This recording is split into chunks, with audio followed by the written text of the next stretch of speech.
There are more cases reported from that types of scams, love scams, because nowadays we use social media a lot. Mobile dating apps, right? Yes, mobile dating apps. These scams has evolved and becoming more sophisticated than before. As users, maybe be cautious.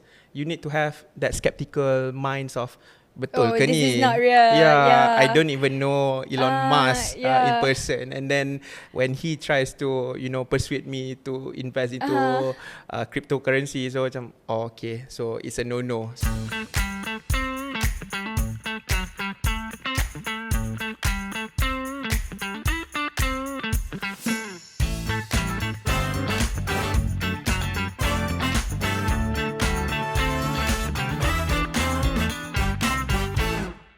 Assalamualaikum and hi guys, welcome back with me, Muja, your host for this series of podcasts, HaiGeng podcast. So as usual, this podcast is intentionally created for you, that we bring in experienced panels from diverse backgrounds that will share their success stories and insights just for all of you.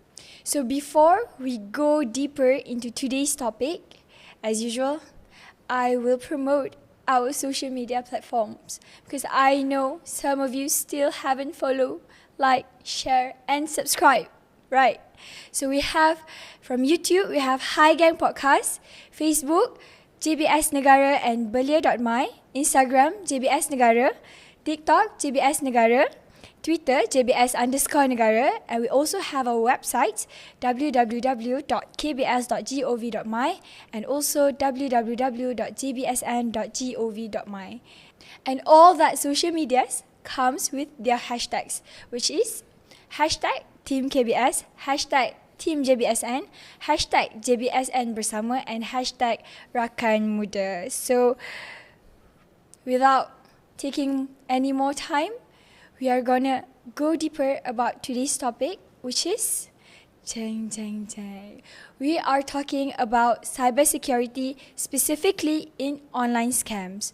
So in today's digital world, we all know that being safe online is what most important. So the topic for today is Cybersecurity 101, Outsmarting the Online Scammers. See, we all know what is online scams, from job scam offers, and then email phishings or phishing links, or on any other online scams. They are getting smarter, right? So we all know from job offer online scams and phishing link scams, those online scams, they are actually getting smarter. But so do we. So that is what we are going to talk about today. So without further ado, I'm gonna introduce you to our expert panel for today. I am very, very excited to introduce him to you guys. So here we have technologist Muhammad Amir Akram bin Abdul Rahman, manager, internal audit and alumni of SEAP and Brunei Exchange Program. Yes. Right. So welcome to the podcast. Okay, so before you respond, I want to ask, which title should I call you, or which name should I call you, because this is very long? You can just call me Amir Akram lah. Yeah, but Amir Akram. Professionally they call me technologist Amir Akram. Yeah. Technologist Amir Akram. So we heard from the title, we know how professional he is and how good he is to talk to you about today's topic. So before we talk about today's topic, I would like to ask Amir a little bit about your background. Where are you from and what do you do for a living?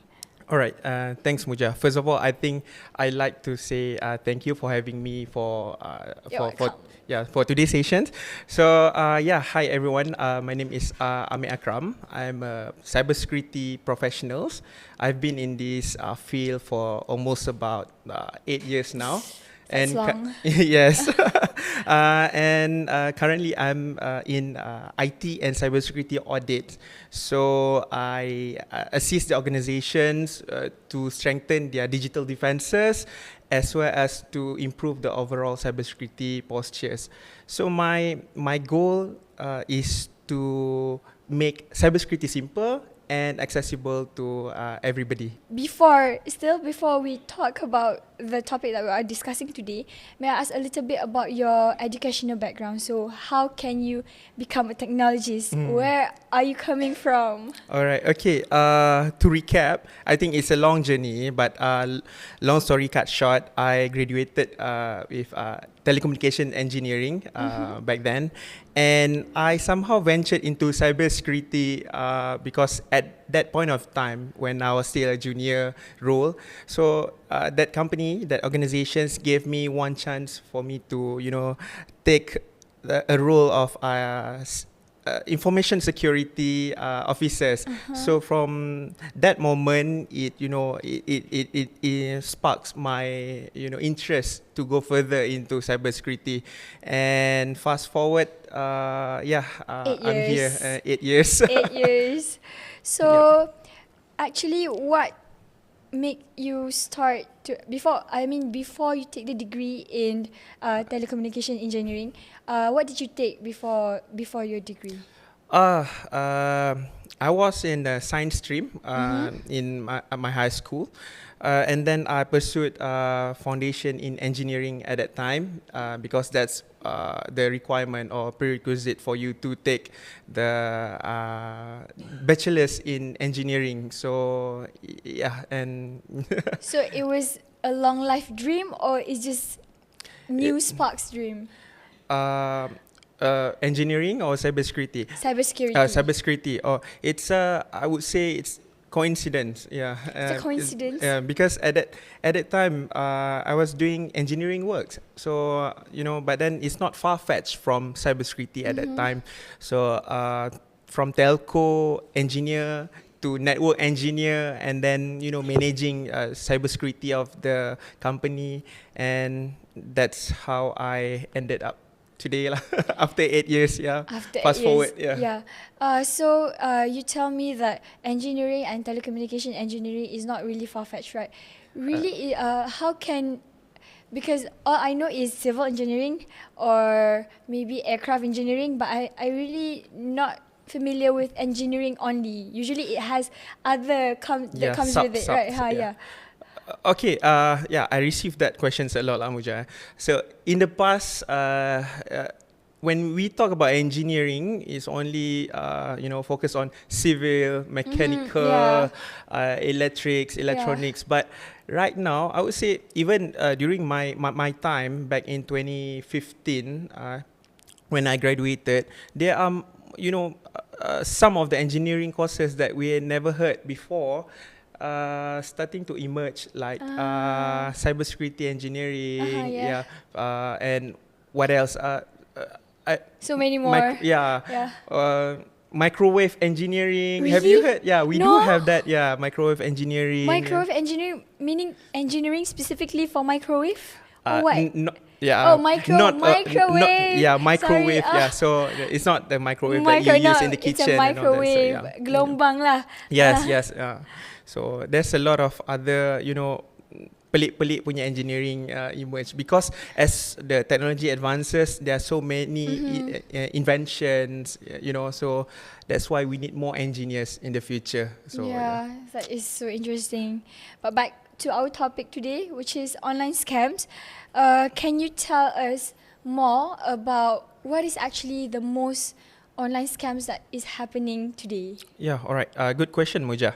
So the most common ones includes, like you said earlier, phishing emails, fake job offers, investment scams, and even love scams. Okay, I understand that. Okay. Yes, but talking about love scam, I think unfortunately there are more cases reported from that types of scams, love scams, because nowadays we use social media a lot. We mobile dating apps, right? Yes, dating apps. Mobile dating apps. But in general, the social media. So we tend to get to know people virtually without meet without them. knowing to them like physically. Yes. So I would say these scams have evolved.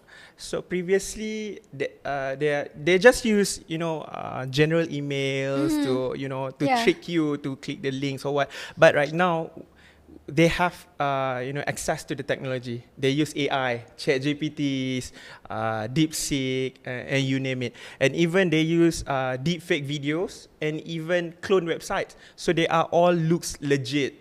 I've heard about deepfake videos, which they make videos but with your face in it. Yes. Right. It looks very real. It looks very real, and that is very, very scary actually. Yes. Because I've heard cases that use deepfake, and then that people actually macam orang kata kena saman sebab deepfake videos tu. Padahal itu bukan dia pun. Yes, correct. I think I can share you later through our discussions later. So deepfake is one of the red alert lah, because deepfake is good, but when people use it untuk buat benda jahat, then I think it's very, very unethical. Yes, of course, yeah. So online scams kan kita pun tahu dia memang evolve over the years. Yes. But do you think they are getting more sophisticated or no? Yeah, to answer you, Moja, of course, for me, I personally believe that these scams has evolved and becoming more sophisticated than before. For example, like I give you example earlier lah, currently they are not used broken English emails anymore. So the AIs and all that. As the technology advances, so do they lah. So these people, they are smart. They are not people on the street or whatsoever. They are smart people. They are maybe they're eager. They're coming from professionals lah. No. Yes, they are. because in order for you to trick people, you need to on top of the other people. So they are smart people, I would say. Because day by day, they learn new tricks, how to trick people. So yeah. Okay, but in today's digital world kan, we all know that we also receive and sometimes a legit job offer kan. But how do we indicate, or what are the key signs of some things that might be a scam? That might be a scam. Or it's a legit Alright, thing. okay. So your answer, if I understand you correctly, how do I know whether I almost or already got scammed lah? Yeah. Right. So first of all, I always say that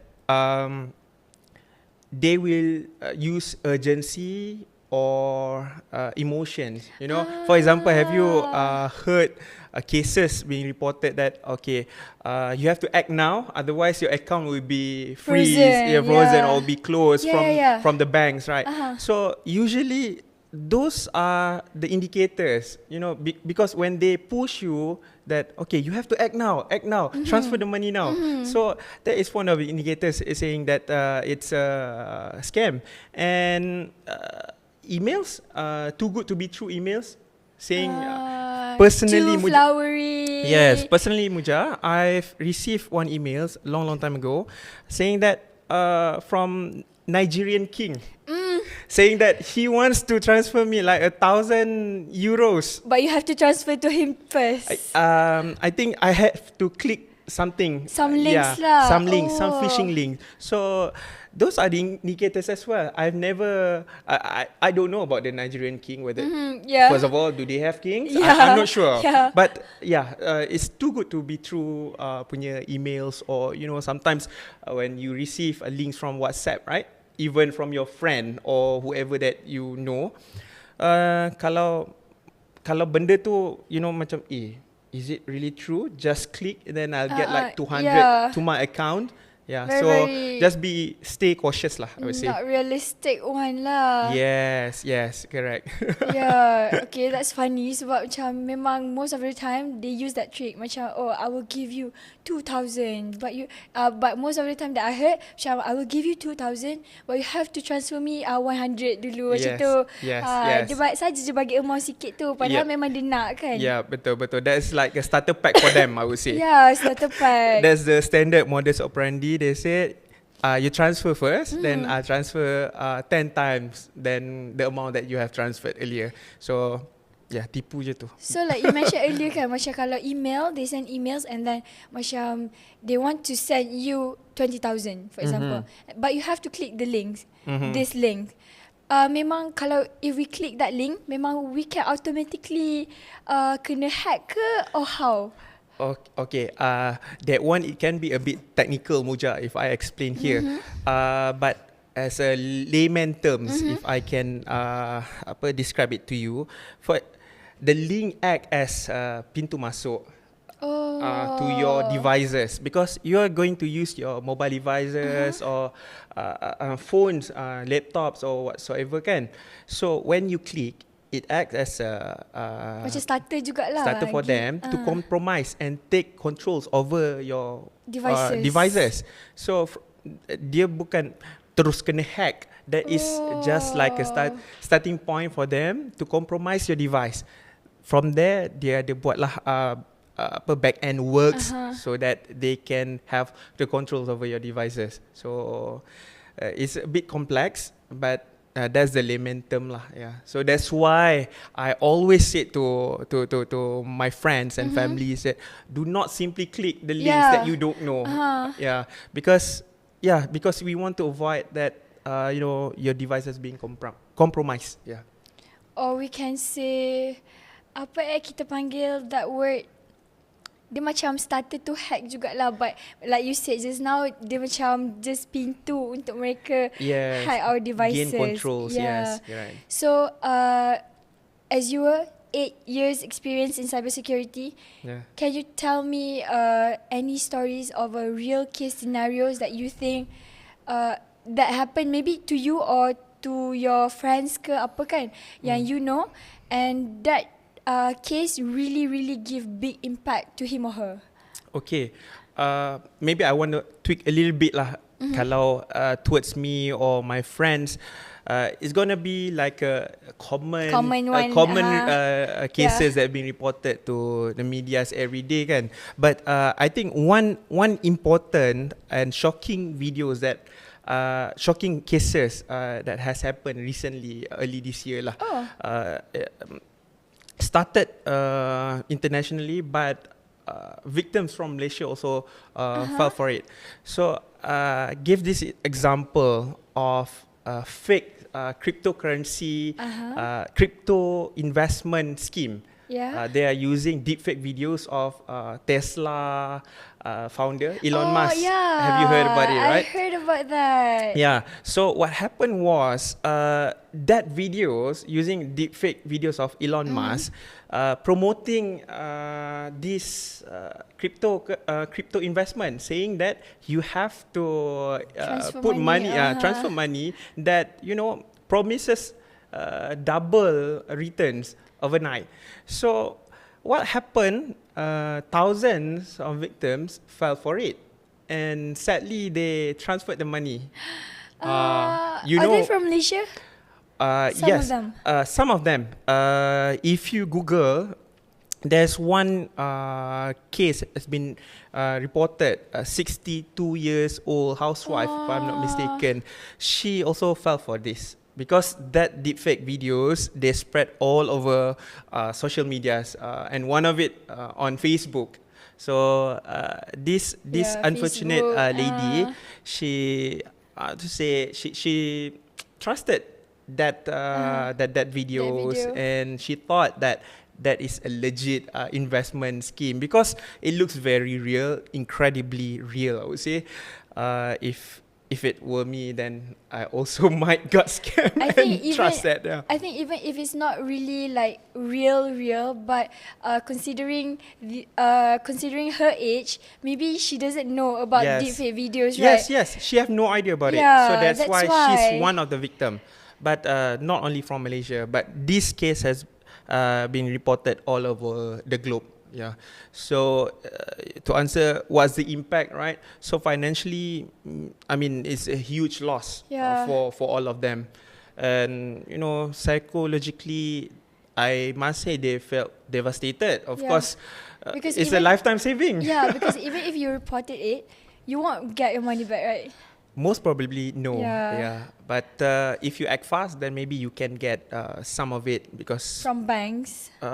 Maybe. So from this, the lesson learned is just shows that how, conventional online scam has evolved, using deep fake technology. So everything looks real. So what you can do as users, maybe be cautious. You need to have that skeptical minds of, betul ke this ni? is not real. Yeah, I don't even know Elon Musk in yeah. person. And then when he tries to, persuade me to invest into cryptocurrency, so macam, okay, so it's a no-no. So again, you need to be have a orang panggil human firewall lah for this. But cryptocurrency, I think the scams about cryptocurrency started long time ago, but just now dia macam into deep fake, because before this dekat Telegram kan. Mostly dekat Telegram. Yeah. Because I was randomly got added into that that group. So alright. Even though like most of people macam diorang adalah suruh buat some things in settings for you to not be added randomly to random groups kan. But somehow they still manage to add me to those random groups, to those scams investment groups. Betul. That's why I said they got more sophisticated. We thought, as a normal user, we thought, okay, I can rely on the normal settings by Telegram or WhatsApp. But then they somehow knows how to bypass all these, security control. So And they act very fast, because the moment I entered that group, I just macam saja nak baca kan what other conversations. And those people who says macam, ni groups kan, pop, diorang terus delete, diorang terus remove that person from that group. I see. So that is very That's a red flag. fast. Yeah, that's a red flag. Why that person got removed in the first place? Dia But nak tutup pekong. But some people don't realise that. Still Yep. macam, boleh ke transfer sekarang? Saya dah transfer. I feel like, oh my god. But you need to be very careful. I think that is just lakonan semata-mata. I It's know, part of them juga. So just for us to be convinced with them, right? yes, because some of them seems like sharing good testimonials. But in fact, I think it's just one of the guys lah. So I don't think there's much we can do, but still, what do you think the top three tips to prevent us to get scammed online? Okay, first I think it all started with your yourself, your awareness on online literacy.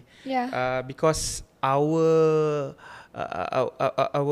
access to the internet is very easy. Even kids now have iPhone or Android phones, so they tend to use it without proper knowledge, required proper knowledge, right? So first, I always emphasize you need to know what can you do, the do's and the don'ts.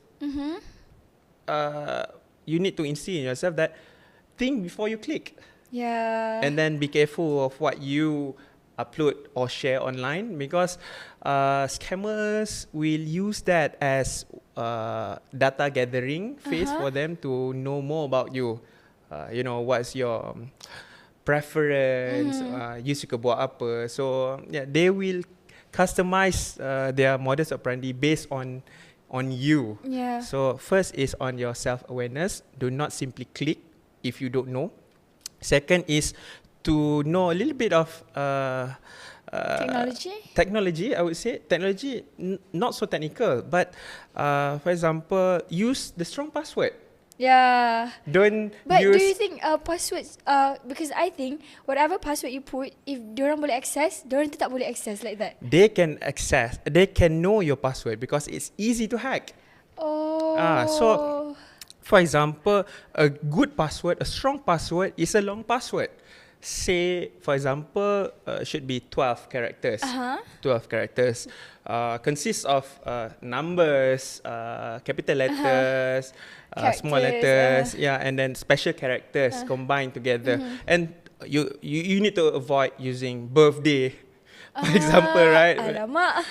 If you use birthday or your names or your mother's name, I think it's easy for them to track lah.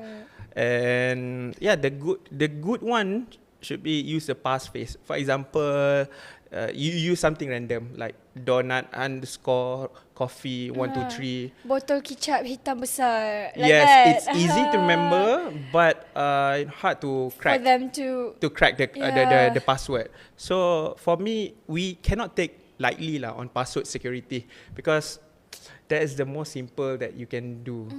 Because faham? anybody else cannot do the password for you. Only you can set it, the complexity lah. So yeah. So that is very, very, I don't know, but sebab kita tahu if they can hack our passwords, meaning they are professionals.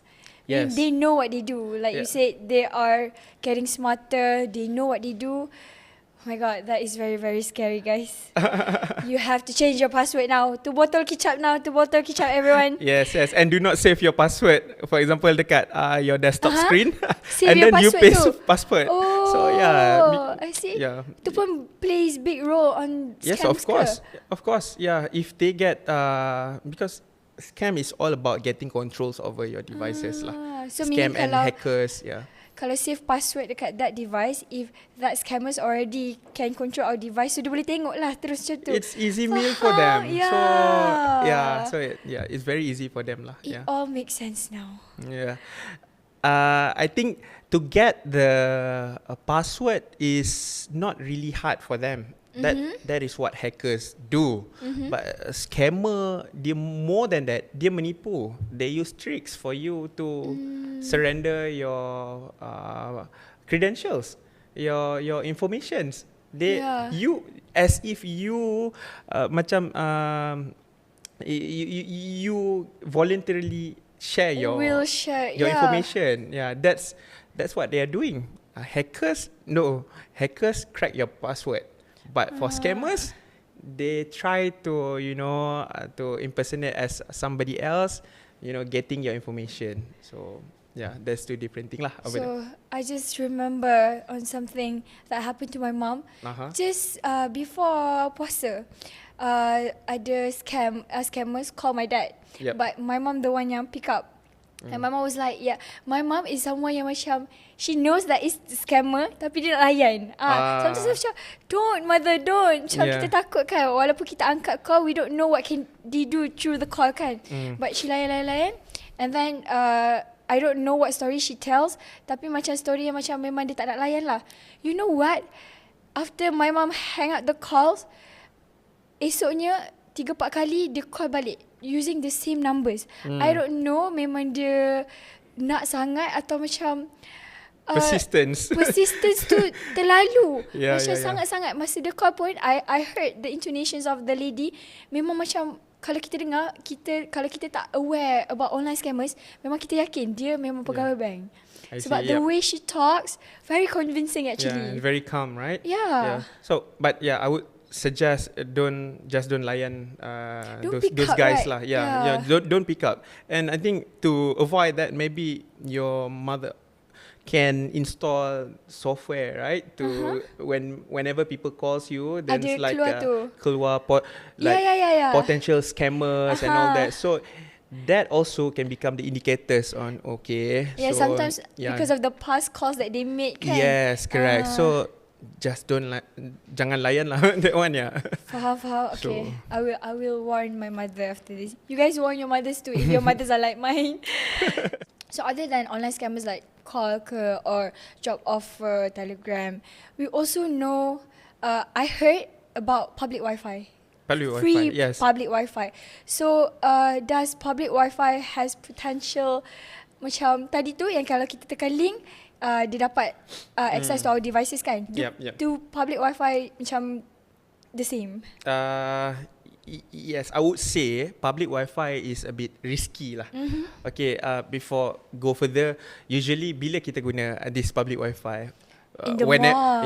Whenever poor receptions, poor connections of internet, usually kat mall kan, like Mujah said. So that's where kita akan pakailah, get abang, can I get the password or from tuan kedai, right? So but then I would not suggest, because we don't know the back end security protocols that they are using. Usually public Wi-Fi is unsecured, so avoid using making banking transactions or Using public Wi-Fi. Yes, because we don't know what's behind it, and hackers use that as a medium for them to intercept the data communication.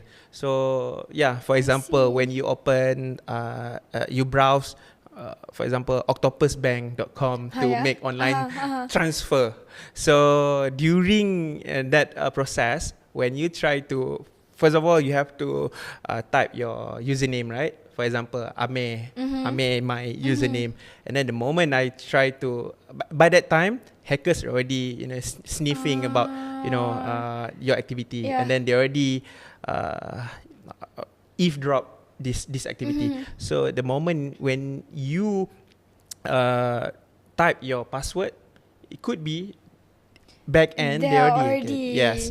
So I would say avoid using public Wi-Fi on important transactions. If you don't have any choice that you still have to make that transaction, use VPN. Oh, I see. VPN for public Wi-Fi. So it becomes more secured lah. Yeah. So because it's being encrypted. So So does that mean, because before this, if I know, yes, public Wi-Fi is actually not really secure, but only public Wi-Fi with yang no passwords tu, yang macam you can terus access. Yeah. Oh, so does this mean even public Wi-Fi that comes with passwords pun Yes. is not secured? Yep. It is, because you never know that premise, how they set up their security settings. You never know. Only trust the one that you can set up, right? For example, your personal hotspot or your Wi-Fi at home. Then because you're the one who configured the password, the security setting. But at the other premises, then you will never know. So it's risky. I say it's risky, and so it becomes unsecure lah. I thought only public Wi-Fi that comes with no password that are not secure. But rupanya yang comes with password pun not secure juga. Yeah. It's risky. It might be secured, but it's a 50-50 risk lah. If you need to use that public Wi-Fi, use a VPN.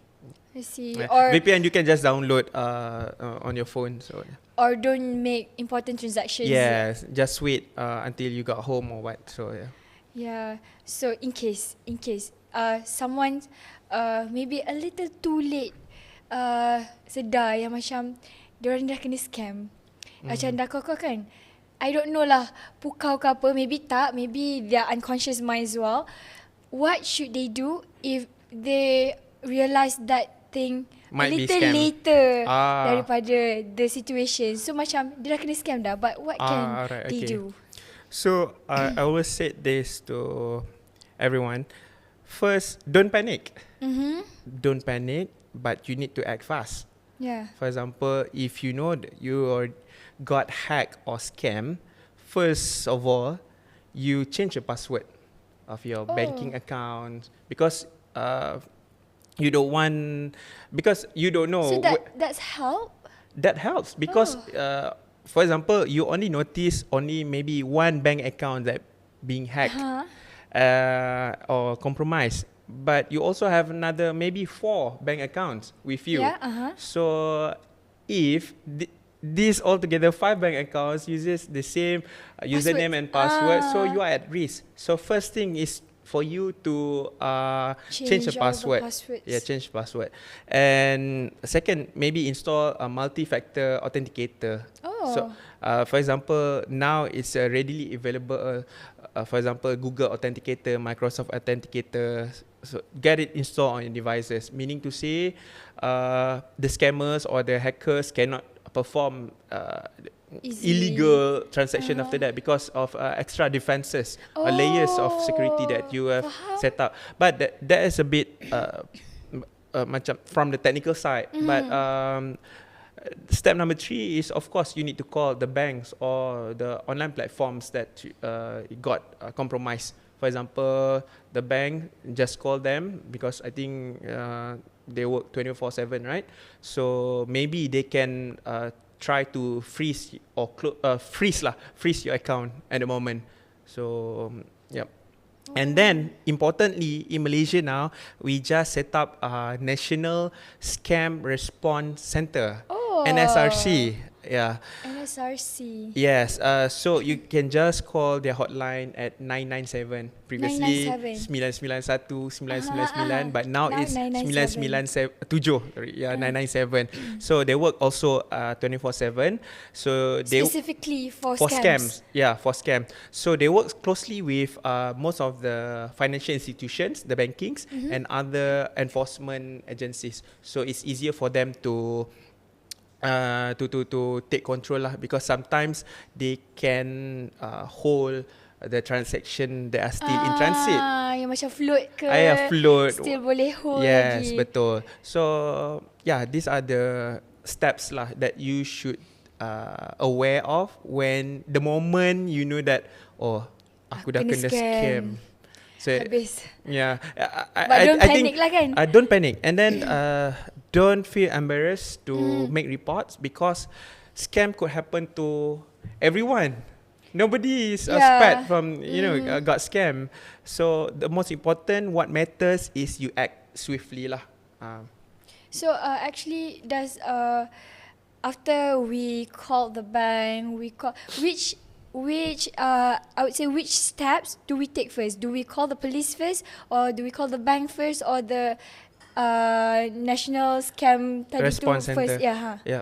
I think there's no specific formula for that, but I would suggest you call that platform or that banks first. For example, I just transferred via Octopus Bank. So yeah, you call the Octopus Bank, and then maybe later you can call the NSRC, National Scam Response Center, at 997. So because they work in integrations of many agencies. So yeah, again, there's no specific formula lah which one should be the first steps or what lah. But wow, such an insightful tips about personally, I just know about the... You have no idea about NSRC. I have no idea about NSRC, yeah. and then also the authenticator too. I see. Yep. I think authenticator too is such a good medium for us to double protect. Implement, yes, betul, to double betul. protect our data in our devices. So, last but not least. Yep, alright. My question. Last dah. Nak habis dah. Alright, okay. Banyak lagi nak tanya, tapi tak apalah. You have been sharing advices from many sectors of scams kan, daripada online scams, job scams, crypto scams. But what is one key advice that you would like to give to all the youth, maybe not youth that are watching this kan, sebab we are talking about cybersecurity and scams, and everyone boleh kena scam kan, not only the youth. So what is your one key message for everyone that is watching this to avoid getting scammed? Alright, in a simple word, I would say, Muja, is to stay curious and vigilant of your online activities. Like I said earlier, be careful on what you click and what you share online, because the way scammers works is they study your pattern, your activity patterns. So just stay vigilant and curious.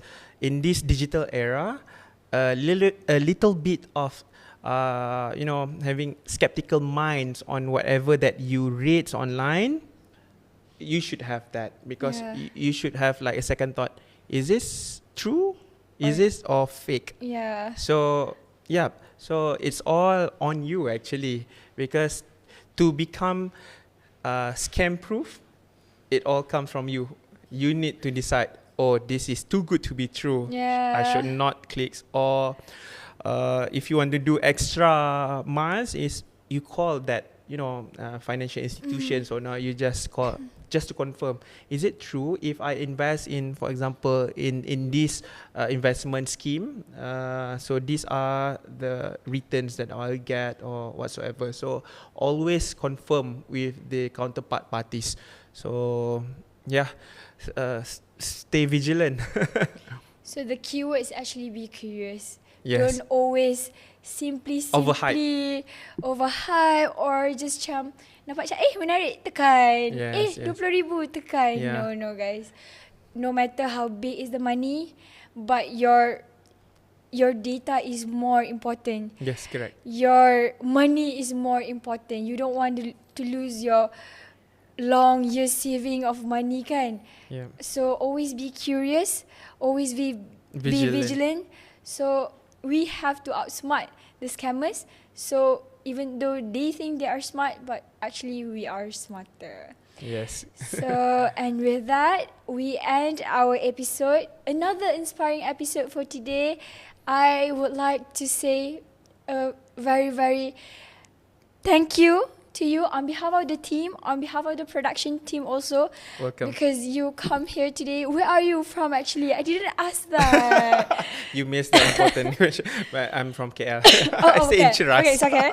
From KL, Okay, few minutes away only. Yep. But actually, whatever Mr. Amir has shared to us today is very, very insightful actually, and very, very informative that some of us might not know. Even me, most of the information that have been shared, I don't know.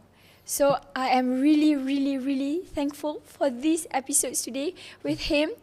All this experience and storytellings that he just told us just now should be implemented in our daily lives so we don't get scammed. Okay? So, as usual, before we end, I would like to promote again. I am merayu untuk follow all our social media account, subscribe, like, share. From YouTube, we have HaiGeng Podcast. Facebook, we have JBSN Negara. From YouTube, we have HaiGeng Podcast. Facebook, JBS Negara and Belia.my. Instagram, JBS Negara. TikTok, JBS Negara. Twitter, JBS_Negara. And we also have our own websites, which is www.kbs.gov.my and www.jbsn.gov.my. So with that being said, that is all for today. So stay inspired, take care wherever you are, and don't forget to catch up with our next episodes. So goodbye. Bye.